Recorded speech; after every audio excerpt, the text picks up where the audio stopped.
Welcome to part 2 of the tutorial. In this half, we'll continue building the environment and finish up the remaining details of the scene. Creating this tree is a very simple process. I start out by using the cylinder. Because I didn't draw it on a flat surface, it's at an angle, so I just need to zero that out. Like many tricks I showed you earlier by adding edge loops, extruding and scaling, you can easily edit the cylinder into a tree. You'll notice I'm constantly rotating when I'm pulling on my edge loops to make sure my tree zigzags on all directions. I sped up this process since you'll get the general idea of how this is done. Since I will be duplicating this tree trunk as a branch also, I need to make sure the pivot is at the bottom. To do that, you can click on the center vertex and set the pivot. This will allow me to easily rotate and resize from this pivot later. To make a branch, I'm going to duplicate this and shrink it down and place it somewhere along the trunk. I'm going to make a copy and place it on the other side. Since this one is higher up, I should make it thinner. I'm going to just shrink down some of these edge loops. From here, I already colored the tree, and now I will add some leaf bunch. I'm just going to create some little dome shapes that stacks on top of each other. And as you can see here, I'm creating some more loops and scaling them. For the domes, you want it wider at the bottom and taper towards the top. Now that I've created this foliage clump, I can duplicate it and vary it in size. In this way, there won't be too many repeated patterns. What I'm gonna do is scatter this around the branches. As I continue to duplicate them, I'm changing their sizes just a bit to avoid too many similar pieces.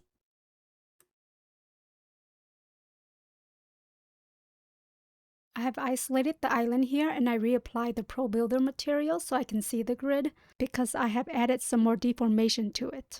It helps let me know if I overstretched some parts. I have been selecting the faces at the top by holding Shift, clicking and dragging to highlight the area I want there to be grass. I'm just going to choose a random green color over here to see what it looks like. It's definitely not the shade I want. Since the grass is deselected now, I can get it back by selecting only one face, right-click and hit Select by Color. In this view, I haven't set up my panels yet, so I'm just going to grab it from the upper left and move it down here to the bottom right. This box here shows the current selected color. I'm just going to choose a warmer green. I prefer to have some grass flow down the side. To create some more cuts, here's another method I find easier. First, you'll want to select an edge and then go to Tools, ProBuilder, Geometry, and then Smart Divide. Its shortcut is Alt-S, and I will be using Smart Connect 2, which is Alt-E. When I select Smart Divide, if I go to Vertex mode, you can see the vertex now exists here.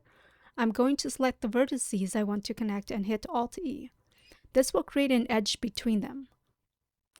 I'm just going to finish creating cuts around this bottom area. And here I'm just selecting the areas where I want the grass to continue. The island has two colors now, which is white and green. I can just select one face where I want the soil to be and right-click and hit Select by Color. This will select all the faces that has white, and now I can apply a dark soil color to all of them. I'm just spending some time here giving the grass a more uneven look, and you may have already noticed the grid material has been removed. I want to create a subtle terrace effect, and I'm doing that by duplicating the island mesh and lowering the copy slightly to add more vertical depth. I feel the duplicate version needs more, so I'm just making small tweaks to it. The island looks pretty good now, and to add the surrounding water, I start out adding a cylinder. Like before, to get the circle, I'm selecting the top faces and inverting the selection and deleting them, which leaves only the top faces behind. I'm going to scale them fairly large so the edges looks like they're disappearing into the distance. And then I'm going to quickly drop in my gridless material here. I'm just applying any shade of blue for now. I will adjust the color later. I'm going to edit this mini bay area so I can nicely place a dock and a Viking ship there. I thought it would be nice to scatter some simple rocks around the island. I'm going to use the Create Polyshape tool for this. I like using this tool because I find my rocks end up being too uniform if I start out with a cube. When using the Create Polyshape tool, I draw a circular shape onto the ground and add some random cuts to create extra angles. By scaling the top faces inward, the rock gets a wider base and looks more grounded in the terrain. Then I duplicate them around the scene and make small adjustments to the size and color, and this way they feel less repetitive. I want these to be very simple with a flat top surface, so I don't need to add too much detail. Sometimes I like to get a view of my scene with the sunlight, and I can view them by turning on shaded mode. Here I'm going to rotate the sun so my house is not completely in the shadow. I want to create some wooden spikes around the beam here. I'm going to create it with a mesh cube, and since I can only extrude it outward, I will now select this face and pull it upward. I'm going to create a loop in the middle so I can bend it. I'm tapering the top first, and now I will pull the loop down just a little to give it a curve. And now I'm just going to make some minor tweaks here. I have made these prefabs already, and I'm just going to duplicate them across. And now I'm just going to make a copy and bring them to the other side. I decided I want to make this part of the roof yellow just to add a little bit of accent to the house. I want to place a ship in this bay area, so to get started, I'm drawing out an oval-shaped cylinder on the water surface here. I'm scaling up the top faces and adding a loop through the middle to create a bowed-out shape. Now I'm insetting the shape and extruding it downward to create the deck. And I will add a color just to make it less busy. To create the ornament on the end of the ship, I'm going to go to Side View and go to Isometric mode. When using the Create Polyshape tool, if I'm not drawing on a surface, I need to turn on the axis I want to draw on. So here I'm drawing out a curved design in space. When I'm done, it will show up somewhere along this axis. When I zoom out and rotate, you will see it's over here on the x-axis. I'm going to hold V and drag it to snap to the ship. Now I'm going to do the method where I duplicate, extrude, and weld it. I will speed through this process since I've explained this technique more thoroughly in the previous video, so I'll keep this section a bit shorter and move forward. Now I want the same design on the other side of the ship. I'm going to first set the pivot to the bottom center, and then I'm going to duplicate it and move it over here. I'm making some minor edits here. I'm just moving some of these edges down so the ship has a nice curve in the center. I left some endguns here, so I'm creating connections between vertices, and I'm just adjusting the thickness so it appears more prominent. And I have to remember to apply my override so the other one gets updated also. You may have noticed there's a weird shading happening over here, and I forgot to mention earlier, sometimes while editing shapes, some of the faces get shade smooth, and you can easily fix that by selecting all the faces first, and then go over to Tools, ProBuilder, Editors, open Smoothing Editor, and click on this upper right icon. This will make everything shade flat again. I want to make a border around the top of the ship, so I'm going to extrude the top faces upward and add an edge loop here.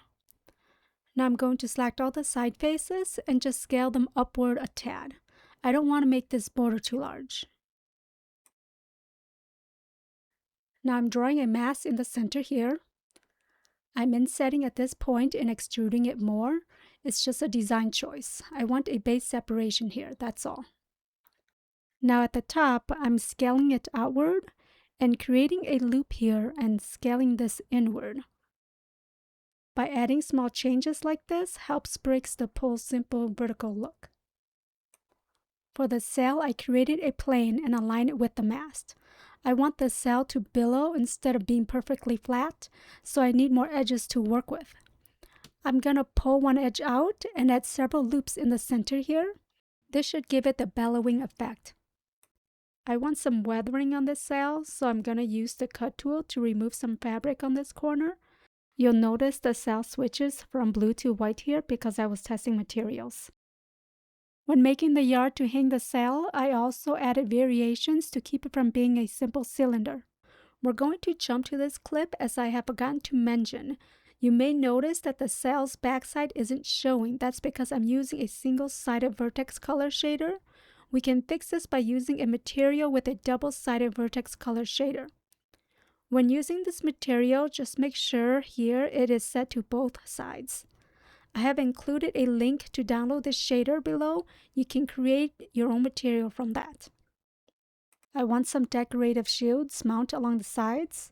Since we already made one, I'm going to copy the one in front of the house, and then I'm going to hold down V and snap it to the ship over here. And duplicate this across the ship.